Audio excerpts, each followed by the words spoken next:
I'm Rachel Smillie and I live in Glasgow. One day, in the time of Columba, the little island of Iona was being buffeted by a terrible storm. The winds were blowing, the rain was pouring down, and Columba called one of his young monks from the community where he was living. And he said to the young monk, "Today I want you to go down onto the shore because we are expecting a special visitor." And the monk looked at him a little incredulously and said, "In this weather, can anyone possibly bring a boat to Iona in this storm?" And Columba said, "It's not a problem. There's going to be a visitor today, and you must be down on the shore to greet him." Well, the young monk was obedient, and he wrapped himself up in his robe and put his hood up and hurried down to the shore. Well, he looked out at the grey sky and the choppy water, and he thought, anyone in a boat today will capsize. They'll be drowned. I can't imagine that anyone can get here in this weather. He walked up and down the shore to keep himself warm and rubbed himself a bit. Kept looking out. Could he see anything? No, just the crazy waves, wild.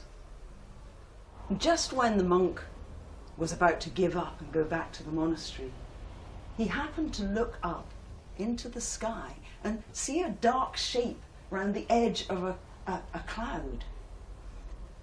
He looked at this shape moving through the sky, and as it came towards the shore, he realised that it was a heron making its way to the beach.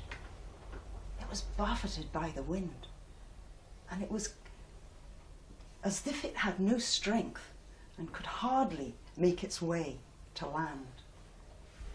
It collapsed onto the shore, and he ran over and picked it up and cradled it in his robes and made his way quickly back to the monastery. Well, Columba was there to meet him, and he said, "Oh, I see, you found our special guest. You've brought him back here. Now, it's your job to look after him.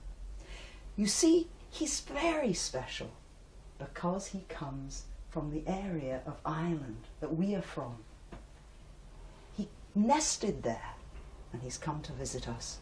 So we have a duty to look after him and make sure that he's strong enough to return home." So the young monk looked after the little heron for the next couple of days. He made a warm bed for it beside the fire, and he brought milk and little bits of bread. And the heron recovered its appetite, recovered its energy, and soon it was strutting around the flagstones of the monastery. Columba said, "That's 2 days we've had the heron here. Tomorrow you must take the heron down to the beach. It's strong and ready to return home." So the next morning, the young monk lifted the heron and went out into a glittering sunny day down onto the beach where the light was catching the waves. He put the heron down on the shore.